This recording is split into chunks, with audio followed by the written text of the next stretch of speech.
Eu sou a Laura Torres Eu sou o Ricardo Castanheira, e nós somos. a gestora de ações. Exato! Você colocou certinho aqui, Ricardo? Sim, estamos no nosso perfil. Ah, que bom, porque da outra Confere vez. aí. Vou até conferir para ver se estamos mesmo, porque da outra vez a gente teve probleminhas de ter entrado em outro Não, perfil. nós estamos no nosso perfil Ai, ainda, que bom. né? E esse. Esse aqui é o nosso zumbi corporativo. Ei, Dalila, obrigado por estar aqui. Esse aqui é o nosso zumbi corporativo. Chega de zumbis corporativos, dá para ser feliz de 8 às 18. Ei, Joyce. Ei, José Renato, que bom que você tá aqui. Quanto tempo? Gente, que felicidade que a gente tá. Eu tô aqui tentando entrar aqui para ver se o perfil tá tudo certinho. Porque a gente. Ah, tá certíssimo. Beleza. Essa é mais uma pílula de leveza e otimismo que a gente adora fazer. E hoje, gente, tá fazendo.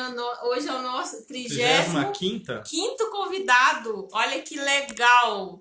A gente, a gente fica feliz demais. E o nosso convidado já entrou aí na nossa live. Daqui a pouco a gente te chama, viu, Paulo Henrique? Daqui a pouquinho. Só falar um pouquinho aqui desse. A gente começou, a gente tava até. Toda vez a gente falava assim, a gente não sabe nem que dia que a gente começou, mas a gente começou na semana seguinte da pandemia. Vocês acreditam nisso? Eu nem acredito que a gente começou essa quantidade de lives, né? Foi. Logo, a gente teve uma semana de interrupção que a gente ficou meio assim. E agora? O que vai acontecer? E hoje tá dando então o nosso 35º convidado. E assim, nesse mês de agosto, estamos completando, dia 31, o nosso aniversário de 3 anos de empresa, de gestores de sonhos. Também pra gente é super importante, né, esse momento, É né, muito Ricardo? importante porque a gente começou com uma proposta muito nova, proposta diferente. No início a gente ficou pregando no deserto, muitas pessoas não entendiam o que a gente fazia e hoje o nosso trabalho adquiriu uma relevância que a gente acha que ele merece por ser um trabalho realmente importante para o momento atual, né? A gente fala de comportamentos, de sentimentos, emoções, que é o que está aflorando na pele de todo mundo, né? Então é isso. Hoje o nosso convidado, o Paulo Henrique, ele é professor. A gente vai falar sobre gestão de crise na educação pós-pandemia. É um tema muito atual, mexe com todos nós, mexe com o nosso futuro. Nós precisamos realmente conversar sobre educação. O modelo pré-pandemia não atendia mais. Eu mesmo fui o professor universitário durante 11 anos.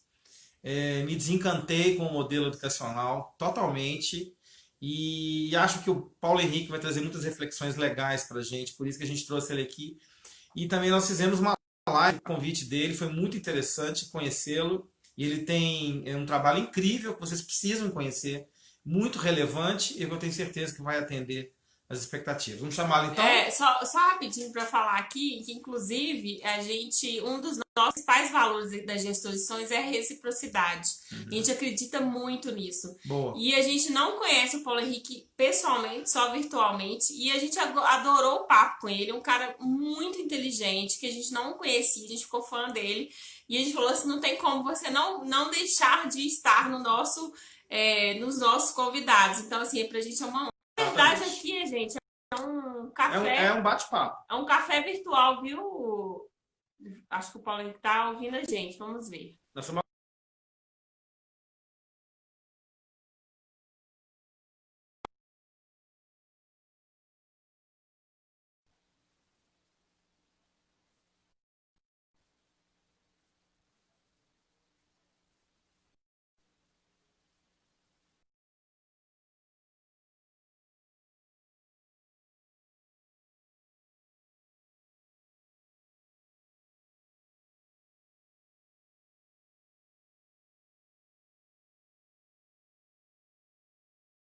Não entrou ainda, tá?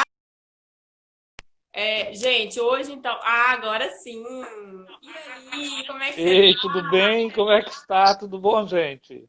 Oi, Paulo, beleza? Tudo E ótimo. aí, tudo bem? Se cuidando aí? Estamos. Estamos Então tá já. ótimo. Já bem com vontade de ir pra um barzinho, tomar uma, viu? Mas por enquanto a gente tá. Tá na hora, não tá?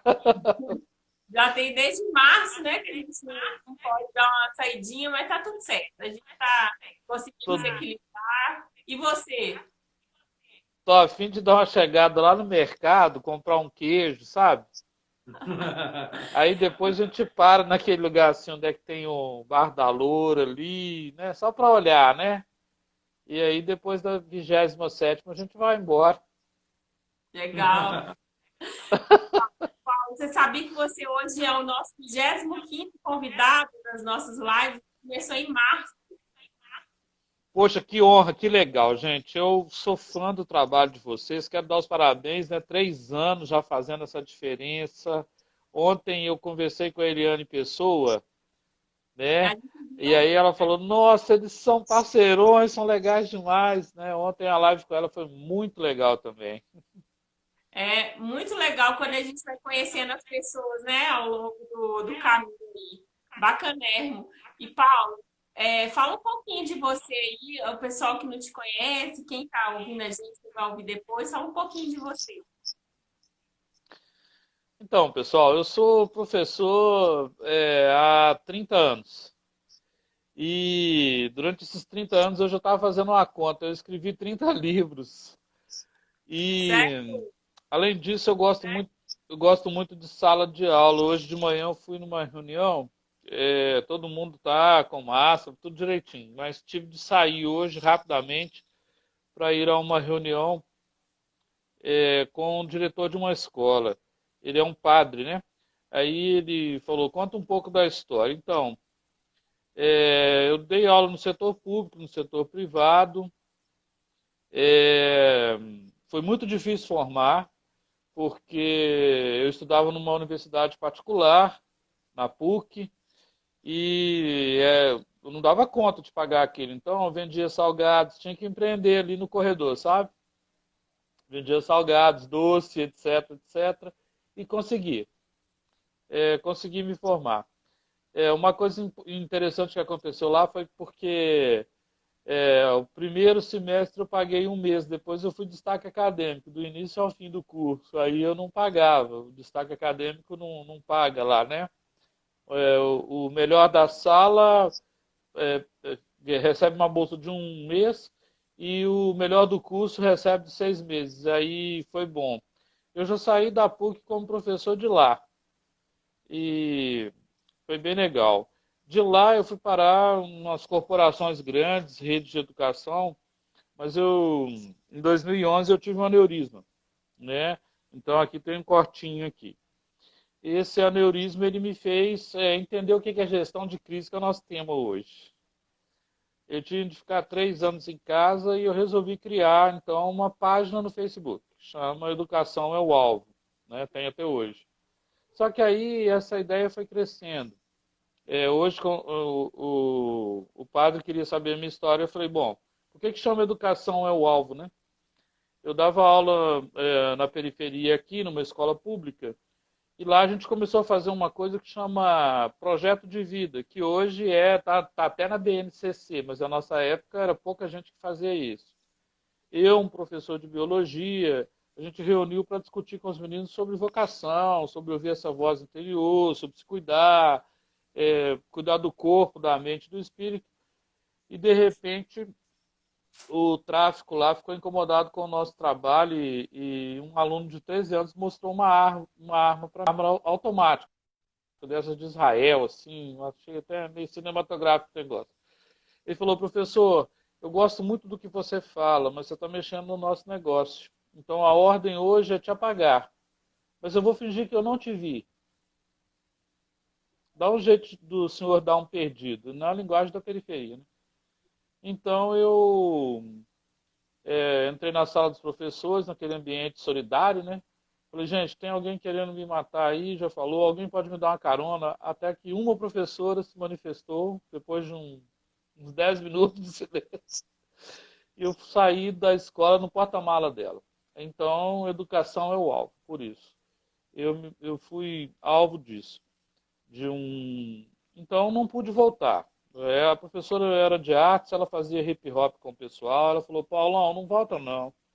Você vai morrer, você tem 2 filhos pequenos, não se arrisca não. Hoje você se tornou o alvo. Aí ficou ecoando essa história dela do alvo na minha cabeça. até que eu voltei, sim. Nós fizemos um projeto, eu insisti com o secretário e eu voltei lá para inaugurar uma força-tarefa dentro da escola. Foi bem legal, mas para a prefeitura eu não pude voltar. Hoje até fiquei conhecendo junto com esse padre o secretário atual lá da prefeitura, mas não teve como voltar. Mas o movimento cresceu, foi bom. Parece aquela história da novela, e tudo que acontece na vida para melhorar. Bacana, nossa. Parece até um filme que eu já assisti que tem exatamente dessa história de um professor tentando mudar, né, aquela comunidade e assim sendo ao mesmo tempo tem né, os traficantes, resiliência para aguentar esse momento. Conta um pouquinho pra gente quais são as histórias dos seus livros que te motivam. Fala um pouquinho pra gente conhecer um pouquinho aí das histórias. O que você escreveu nos seus livros, que mais te inspira? Olha, foi assim, tem um livro que chama O Milagre da Manhã, está fazendo até muito sucesso aí no mundo todo. Já ouviu falar dele? Tá? A gente tem ele aqui, se não me engano. Tem ele aqui. Eu estou vendo ele aí. Eu tenho aqui também. Porque onde tem, eu sei que tem. É, na meditação do Milagre da Manhã, que eu faço no parque, caminhando, né, hoje faço aqui em casa, aqueles 6 passos do Milagre da Manhã.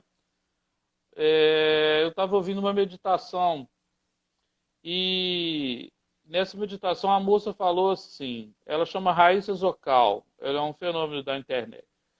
Ela falou assim, é melhor o feito do que o perfeito. Porque eu ficava assim, vou lançar, mas na área de história eu já tenho muitos livros lançados, né? Mas o mais famoso que eu coordenei é esse. Ele vendeu 9 milhões de exemplares, né? Ele não é meu, eu sou o coordenador, eu produzi o livro, o editor. Bom, aí eu resolvi pegar os meus artigos de revista todo e colocar aqui. Eu tenho uma coluna em 2 revistas educacionais e resolvi fazer esse livro. O que as escolas podem aprender, que é esse aqui, né? Hoje a editora me falou que precisa de mais 100 livros que estão aqui em casa, porque está vendendo muito. Eu falei, ai, que ótimo, estou precisando. Nesse livro, eu falo um pouco das dores que a escola tem, né? E a escola tem muita dor, né? Eu falei isso na nossa live também. O professor tem que ser educador, né? Então, ele é educador dele e é educador dos outros. Na escola, se você faz bagunça, você é mandado para o coordenador. Ele tem que coordenar a sua dor. Em gestão de crise, a primeira coisa que a gente fala é de dor, né? A gente olha para o indicador da empresa e fala assim, tá com dor, tá precisando cuidar, né? Na escola tem o orientador, que é quando o menino está fazendo bagunça com frequência, manda ele para o orientador. Isso a gente assina um papelzinho, que é o indicador para saber se ele é bom ou mau aluno, né? Parece que é isso, o pessoal acha que é isso. E a gente tem que ser formador. Olha quanta dor, né? Vocês são gestores de sonhos. Na verdade, o que a gente tinha que fazer é ser negociador, né? Negociar com o vereador dele para melhorar, pesquisador, tentar entender qual que é a dor que ele tem para melhorar, facilitador. Aí eu resolvi fazer essa brincadeira no artigo e acaba que essa é uma palestra que o pessoal ama. Eu até quero dar outros, mas eles querem essa, né? Aí eu descobri que todo mundo, cada um de nós é um aprendedor. É um apreendedor. Cada um de nós pode ser um capacitador para a gente se tornar vencedor e criador, né? Co-criador de alguma coisa. E sabedor, e colaborador, e capacitador, para ser vencedor e empreendedor. Então, o meu livro todo fala dessas dores. Então, qual que é a dor do marketing? Por exemplo, gente, após a pandemia, o marketing vai ter que ser um marketing muito inteligente. Concordo. Inteligente e legítimo, né? Porque as pessoas precisam É, ter um propósito por trás, né? Tá ninguém ouvindo vai aí? querer uma escola, ninguém vai querer uma escola que só fala de ranking, porque na verdade o ambiente vai ter que ser acolhedor. Primeiro, como que você explica uma criança de 4, 5 meses?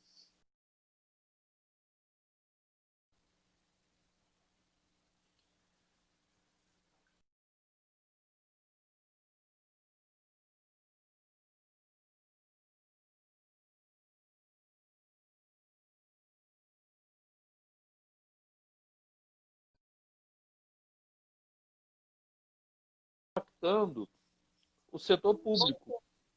A gente tinha caído um pouco a conexão aqui, deixa eu ver. Agora voltou. O Sim, Ricardo entendeu o que está acontecendo. Ah, agora é ótimo. Melhorou. ótimo. Isso. Então eu estava dizendo o seguinte: vai ter evasão na escola particular. Conseguem me ouvir? Vai ter inadimplência. Ou seja, alguns pais não estão conseguindo pagar porque nós estamos no meio de uma crise nunca pensada até então.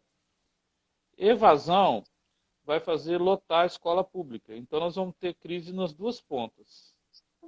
Que eu estou escutando de alguns pais, olha, eu vou tirar meu filho da escola particular, vou matricular na pública e esperar até o ano que vem para ver o que acontece. Eu não sei se ele está certo ou se ele está errado. Eu sei é que a escola que está perdendo o aluno vai perder muito recurso econômico, recurso humano.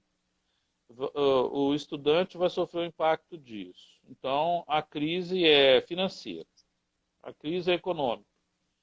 A escola particular, sobretudo as de escolas infantis, o pessoal já está tirando, porque, infelizmente, a cultura no Brasil é de que a criança vai à escola para brincar, e não é só para isso.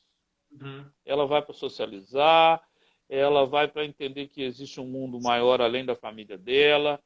Então, é, as pessoas estão comprando esse livro porque o pessoal acha que eu fui visionário, e não tem isso de ser visionário. Pode até ter alguma coisa, mas aqui é porque durante os últimos 20 anos eu trabalhei em gestão também. E a gente tem que ter uma análise de SWOT, né? Qual é a ameaça, qual que é a oportunidade, quais são os pontos fortes, os pontos fracos. E eu fazia isso porque eu era gestor de 38 escolas ao mesmo tempo. Então, numa rede. E eu tinha que visitar escola por escola. Tanto é que a gente fazia assim, e o cliente oculto antes do gerente, eu era o gerente. Tinha uma equipe minha que ia antes e sabia, telefonava, sabia como é que a moça do telefone estava atendendo, se a escola estava limpa, como é que o pessoal apresentou a escola para o público externo. Então, quando eu ia com indicadores. E às vezes isso não era tão bom, não, porque o pessoal falava que eu era a pessoa que ia para demitir, sabe? Criar essa imagem, que eu ia passar e depois. E realmente, em alguns casos, a gente tinha que desligar alguns funcionários porque já tinham sido formados e não tinham modificado os atos porque cristalizaram suas ações. Esse é o lado mais triste da gestão, né? Quando a gente tem que chegar para o colaborador e dizer, olha, você é muito legal, mas assim, nós estamos vivendo outro momento aqui da empresa que você não vai poder fazer parte. E nesse livro eu falo uma coisa legal, que é a escola táxi e a escola Uber. O que é a escola táxi? No tempo do táxi a gente ficava, olha, no tempo do táxi, tem táxi ainda, né? Mas assim, a gestão táxi é uma gestão que a gente ficava esperando o táxi, né? Se ele passasse, a gente dava o sinal. Em alguns casos, e comigo, não sei se é só comigo, por infelicidade, a pessoa perguntava onde que eu estava indo. E eu não gostava dessa pergunta. Porque se eu estivesse indo na outra esquina, o serviço é público. Correto? Aí o táxi era obsoleto, alguns motoristas achavam que o táxi era dele pro resto da vida, então criou uma zona de conforto. Nada contra os bons motoristas de táxi, tá? Existem pessoas maravilhosas. Mas com o Uber, o que que mudou? A metodologia da gestão Uber, que eu chamo de gestão Uber de escola. Você já chama, sabe quem é, vê a avaliação prévia dele, ele já te dá o preço, tinha, né, bala, água, o Brasil muda as coisas, né? Tinha bala, água, atendimento diferenciado, em alguns ainda tem bala, água não. É, e aí você sabe onde chegar, não é?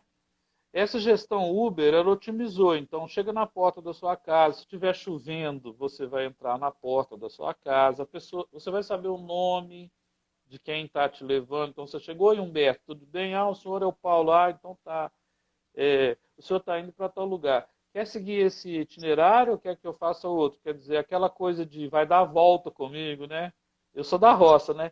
Então, Belo Horizonte era assim, ele vai dar a volta com a gente vai pagar mais caro. Não era isso? A É. escola precisa deixar de ser táxi. Ela tem que ser uma escola mais aplicável, mais que entende mais o mindset do cliente, do pai, do aluno. O aluno não aguenta mais ficar 50 minutos ali só escutando. Segundo pesquisas, né, uma pessoa consegue no máximo ficar hoje escutando alguém numa sala de aula 18 minutos. Você tem que mudar o. Eu já acho 18 muito. Acho que o cérebro contemporâneo, com todas as mudanças que o celular trouxe, e aí eu trouxe um conceito no livro, de geração C. A geração do celular, do computador, a geração que está carente, a geração que quer comprar, ela quer comprar camisa, calçado, ela quer comprar calça, porque ela está mais preocupada com o corpo, com a aparência, do que com a essência.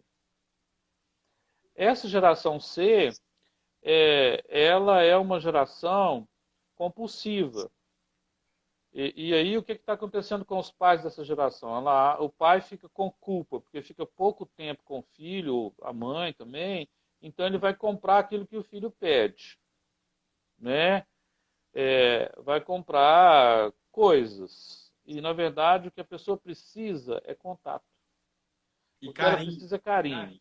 O que ela precisa é comunicação. O que ela precisa é cuidado. Então, com a letra C, modéstia à parte, eu acho que eu já olhei o dicionário de cabo a rabo. Por quê? Escrever para a geração C, que é o capítulo 13, me fez esse exercício. Então, essa é uma palestra que o pessoal gosta muito, não só em escola, não, em empresa também. Essa geração vai exigir, ela quer o tempo todo que você vai lá, curte a minha página, comenta, compartilha, é a geração do ser, ok? Com um clique, essa geração. Mas sabe o que mais me preocupa nessa geração, pessoal? Ela é a geração do coquetel. Começa com uma Coca-Cola, depois vai para o cigarro, depois vai para cannabis, depois vai para cocaína, depois vai para o crack, passa pela cerveja, cachaça, catuaba, tudo para ter coragem de chegar na menina. Tudo para ter coragem de, eu não consigo sem um estímulo, né? O energético, essa geração que cultua o corpo, mas ao mesmo tempo quer comer comida calórica. Entende que a escola vai ter que mudar para gerir esse risco? Essa geração é complexa, né? Então, por isso, todos esses ganhos aí que a gente faz com palavra. Mas o que acarreta no fim da ponta aí, da crise? É uma crise de caráter e uma crise de crédito. O pai querendo comprar tudo que o filho pede para consumir, é uma geração do consumismo, ele entra no cartão de crédito, que é com a letra C, ele dá um cheque, né? Ele compra coisas, mas talvez não atinja o coração do filho. E a escola, às vezes, quando a escola cuida disso, ela ganha representatividade, é a crise dela. Uma escola boa não precisa fazer propaganda, não. Os próprios pais fazem, os alunos fazem. Né? Não sei se eu estou Nossa, eu acho certo que você tem que ser e se eu estou poeta. respondendo. Você, Poético.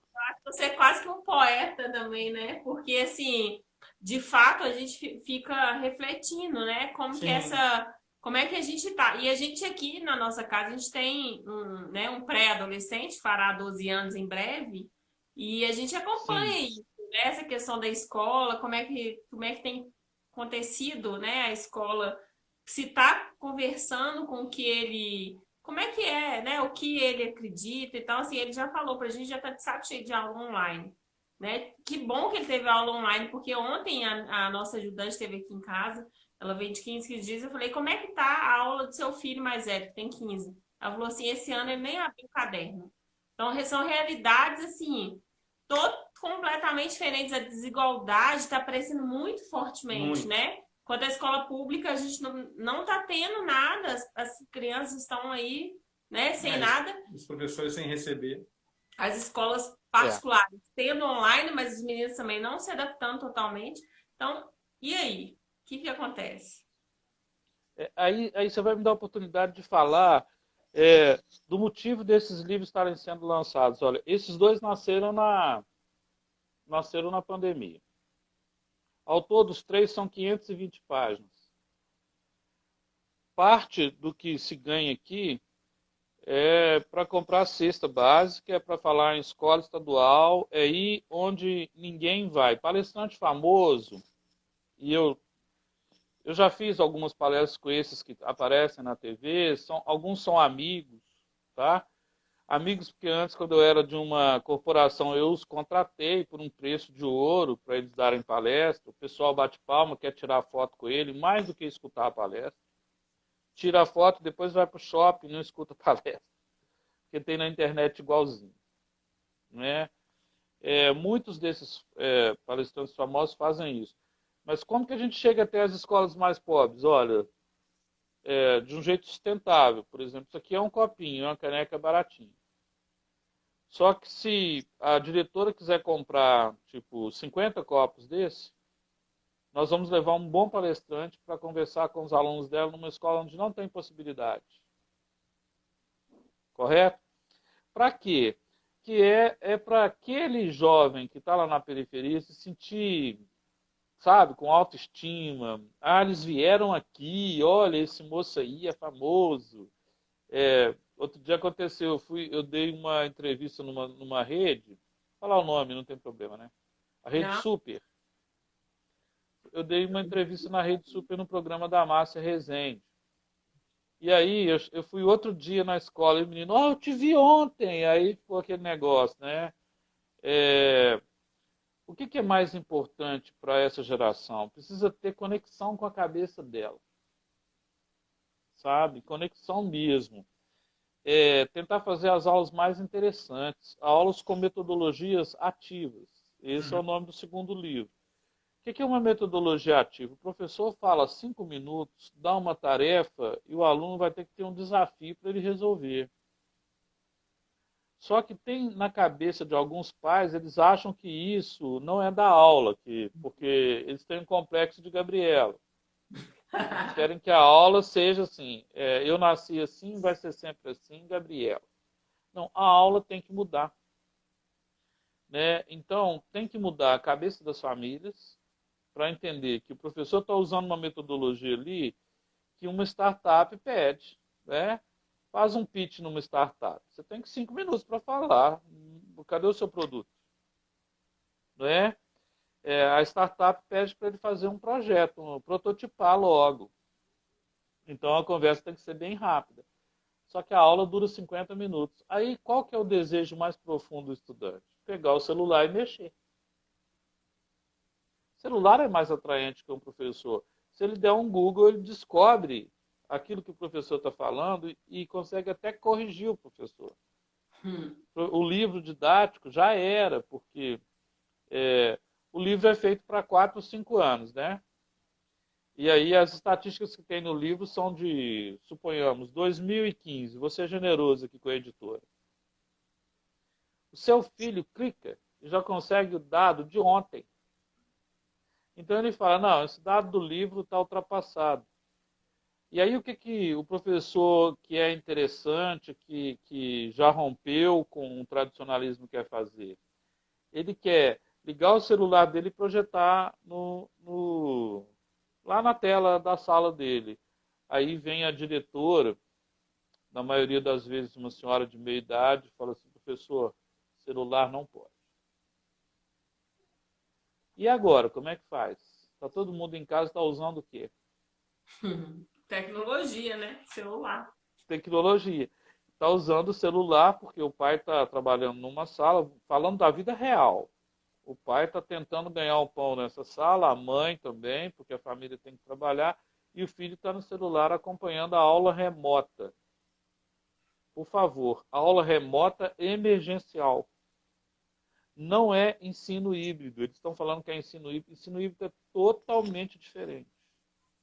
Ensino híbrido é o aluno ir para a escola, ter tido uma aula invertida, que é o quê? Ele pesquisa sobre o assunto antes, porque quando ele chega lá, o professor abre um debate, ele sabe falar.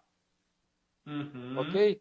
Então, tem muita gente falando de um tanto de coisa e não sabe. Então, é importante o quê? Que o professor tenha agora o momento de se formar. De um dia para o outro, o professor teve que ligar a câmera, teve que planejar mais do que ele planejava naturalmente, porque quando você entra na sala, você entra com a sua bagagem cultural também. Fez o planejamento, mas você entrava, colocava no giz o título, colocava o seu PowerPoint e você já sabe falar daquele assunto. Agora não. Agora tem uma audiência ampliada, correto? Vocês são pais. Vocês assistiram alguma aula dos filhos? Sejam sinceros. A de 12 anos ao mais velho, não, mas o mais novo eu tive que começar a assistir, né? Um pouquinho, porque ele fez 5 e começou essa semana. Eu assisti uma aula de artes quase que inteira com meu filho e eu vou confessar para você que eu achei bem interessante, porque ela usa aplicativos quase que o tempo todo. E aí ela dá desafios para os meninos fazem um desenho, uma arte qualquer, envia pelo chat. Eu vi isso numa aula, né, e achei muito legal mesmo. Na verdade, eu ia falar que as aulas mais legais que a gente tem percebido que ele está interagindo mais são as aulas que têm mais dinâmicas. Por exemplo, ele comentou que a aula de matemática teve no Google, a professora fez tipo um escape, que aí tinha um tanto de desafio que só saía daquela sala se resolvesse os desafios. Então, assim, ele veio contando pra gente super animado. Aí eu falei, que legal, olha, usou o Google Forms para fazer um negócio simples, mas que foi super desafiador para ele. Foi feito no Google Forms, uma coisa, ou seja, para passar de etapa, para sair de uma etapa que metaforicamente é uma sala trancada, né? Ele tem que ter o cadeado, que é a solução, a chave do cadeado é a solução. Muito legal. Então, assim, isso agora... é gamificação. É a gamificação, exatamente. Ela usou gamificação. Um capítulo desse livro é todo sobre gamificação. Por quê? Cara, eu sou um sonhador, tá? Eu quero mudar, primeiro, eu quero mudar a educação brasileira. Se eu não conseguir a educação brasileira, eu quero mudar um professor. Um. Bom, tem muita gente dando feedback dos livros. E eu faço propaganda porque é livro. Outro dia uma pessoa falou comigo assim, poxa, eu estava falando do Milagre da Manhã. Ele falou, Paulão, você é um cara quase com doutorado falando do Milagre da Manhã. Eu falei, cara, no Brasil quase ninguém lê nada. Se ele lê autoajuda, para mim já está ótimo. O importante é que ele desperte dentro dele o que há de melhor e a gente consiga colocar outras coisas depois.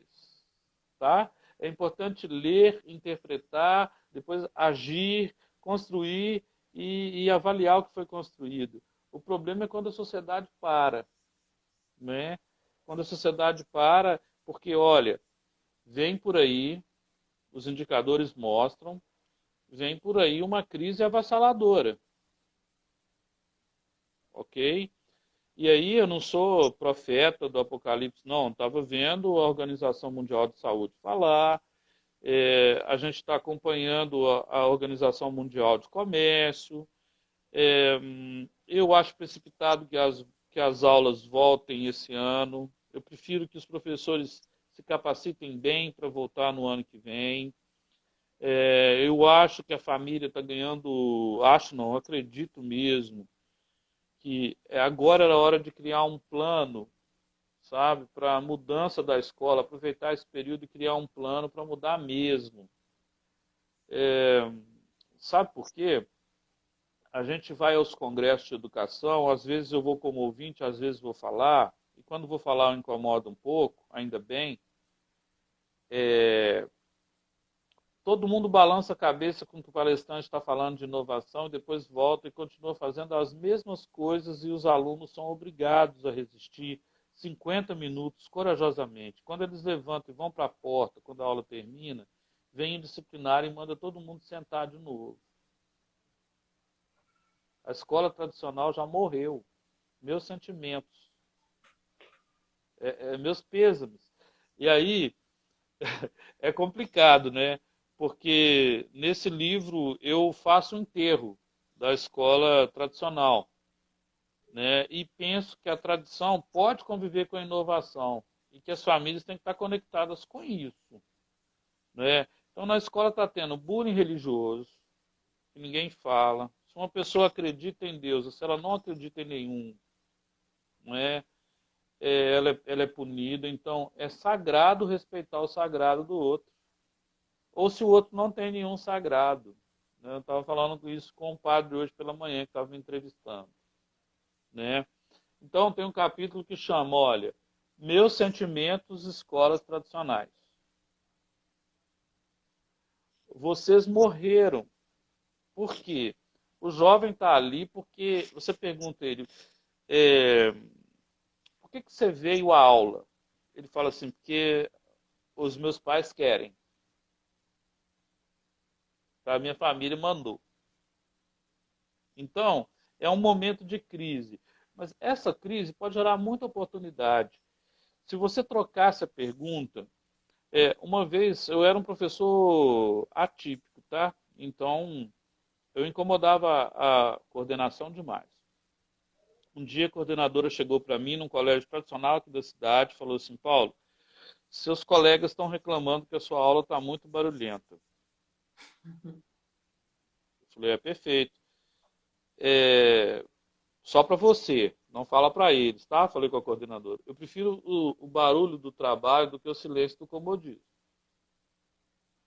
Vem cá para você ver o que os meninos estão fazendo. Aula de história, tá?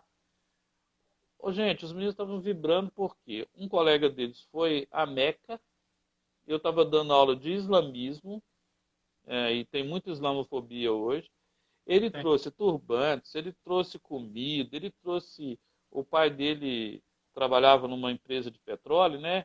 Então, ele chamou um restaurante árabe para poder fazer uma degustação na minha aula. Eu adorei, né? Tinha quibe, tinha pasta de alho, a aula tinha saber e tinha sabor.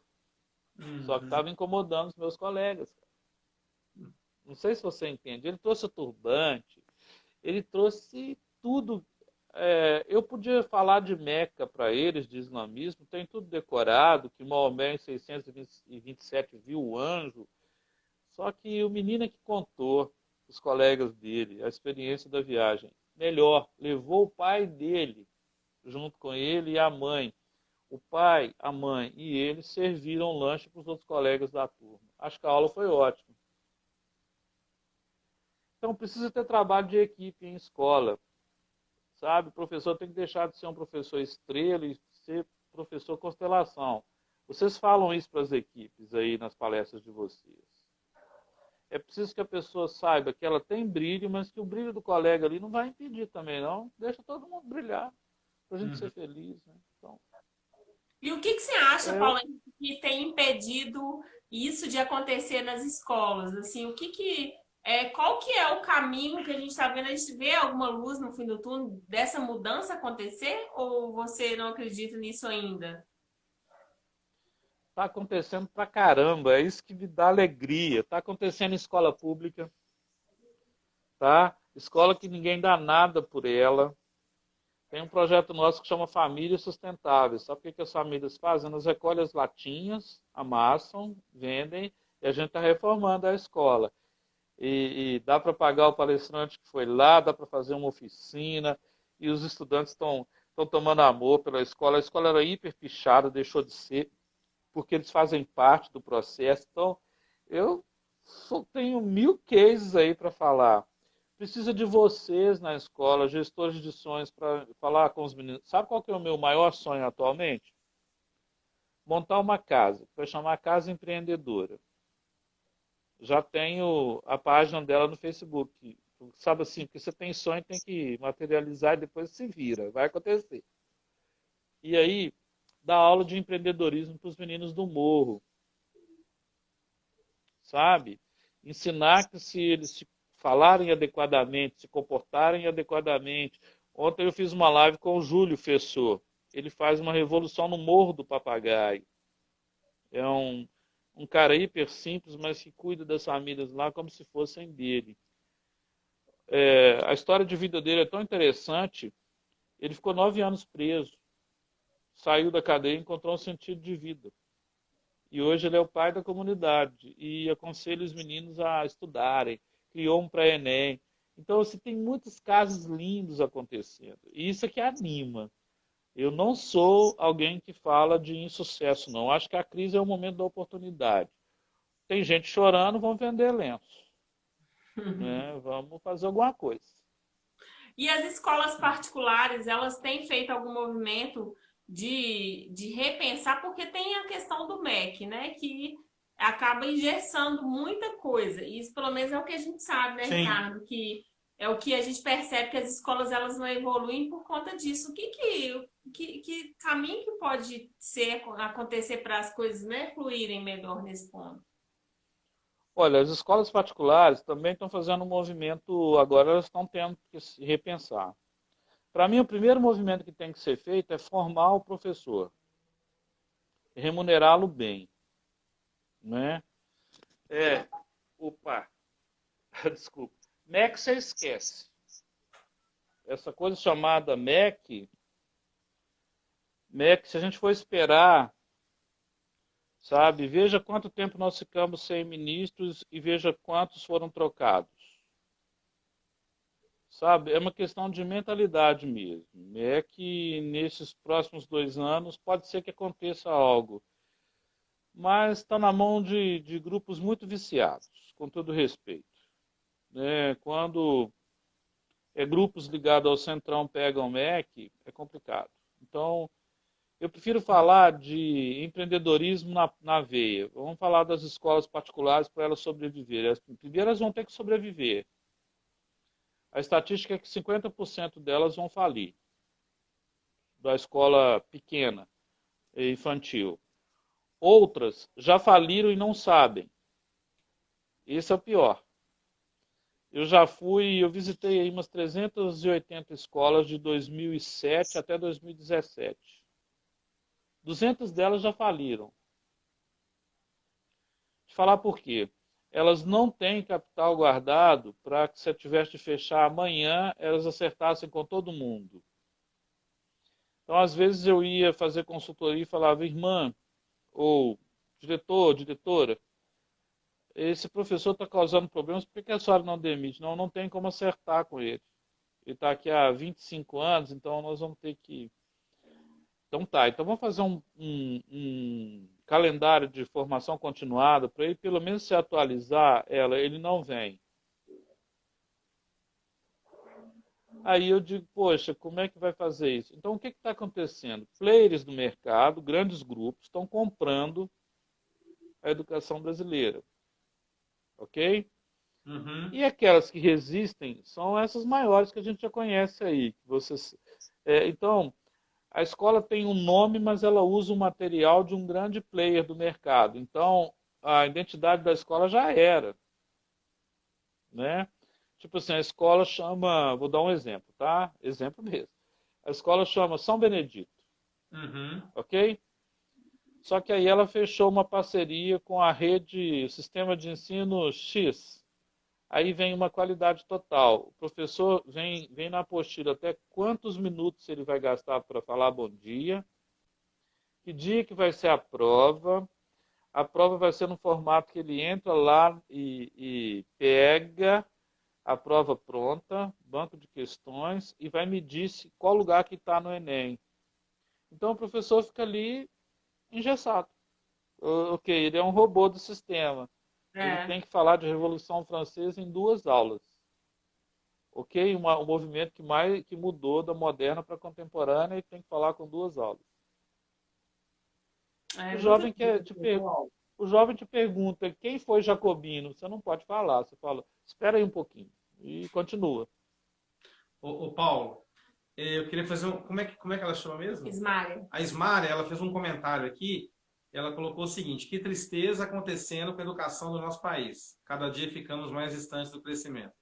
Eu diria para vocês, Mari, que tristeza o que fizeram com a educação do Brasil nos últimos 40 anos. E foi Sim, isso que fez chegar onde chegou. Então, o que está acontecendo agora é o de menos. O grande problema foi o que aconteceu nos últimos 40 anos, que fez o Brasil chegar no ponto que está. Eu ia te fazer uma pergunta, Paulo, mas acho que você respondeu ela durante o processo, que é muito o que eu acho também.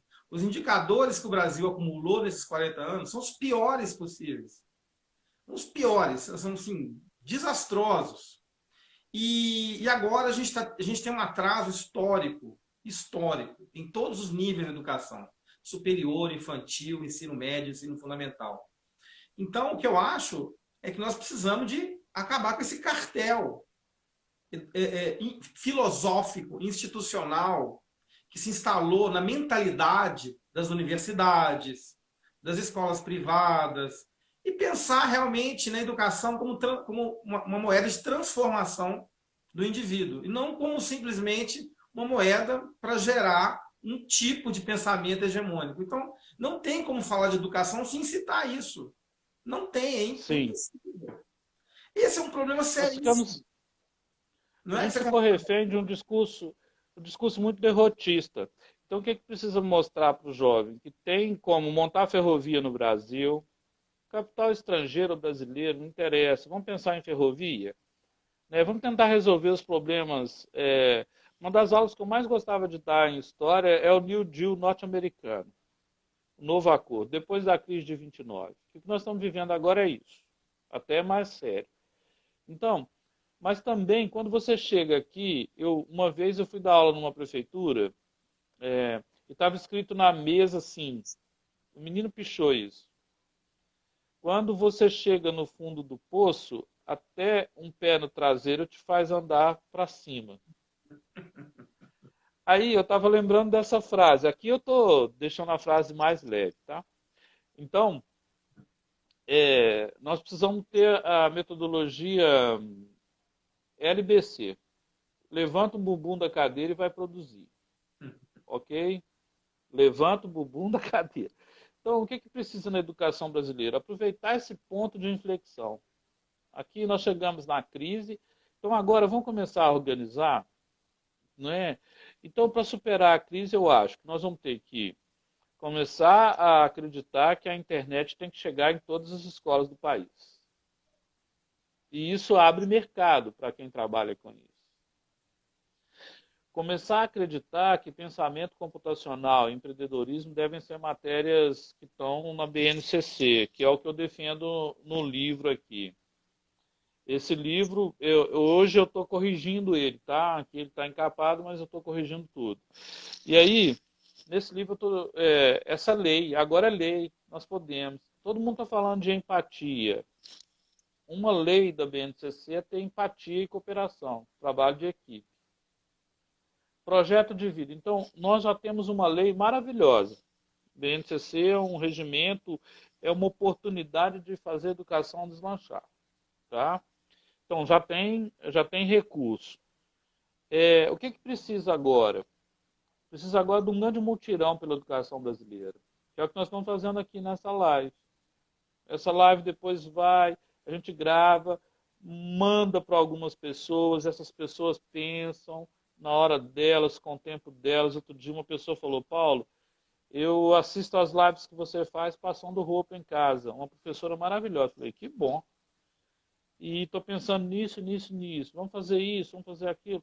Então precisa começar um grande mutirão pela educação. Começando o mutirão pela educação, que foi o que a Malala fez, né? Ela levou um tiro, e graças ao tiro que ela levou, a história das meninas do mundo inteiro mudou. E eu tive a oportunidade de conhecê-la pessoalmente, e ela me autorizou a dar esse prêmio aqui para professores que fazem a diferença no Brasil. É um turbante, tá vendo? É o turbante dela. No mês de março, a gente entrega, chama Mulheres Educadoras, o troféu dela. E ela me mandou uma carta. Paulo, você está autorizado a usar o meu nome no troféu. Sabe, a mulher é tão gentil. Mas eu falei com ela, parabéns pelo trabalho que você faz, você quase morreu, você faz mais do que eu. Eu levei um tiro, você continua dando aula. Eu estou estudando ainda. Sabe, a pessoa hiper humilde, prêmio Nobel, cara. Entende? Lá no Rio de Janeiro, quando ela foi pichar o rosto da Marielle, a cultura dela não permite que um homem tire foto muito perto dela. Não é? Porque também todo mundo quer uma foto, né? E ela falou, o Brasil pode ser muito grande. Então, o que eu acho que a gente tem que fazer para superar essas crises? E aqui é que vem a notícia boa. Usar a nossa criatividade, não é? Criar uma governança boa, com gestão de programa, sentar o pessoal que gosta, que quer, independente de partido ou de ideologia política, para falar o seguinte, vamos melhorar a educação brasileira. Não é?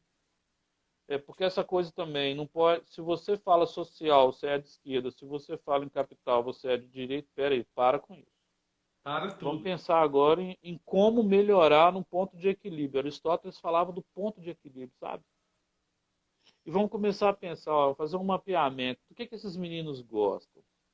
Que tipo de estratégia a gente pode montar para eles gostarem mais da escola? Né?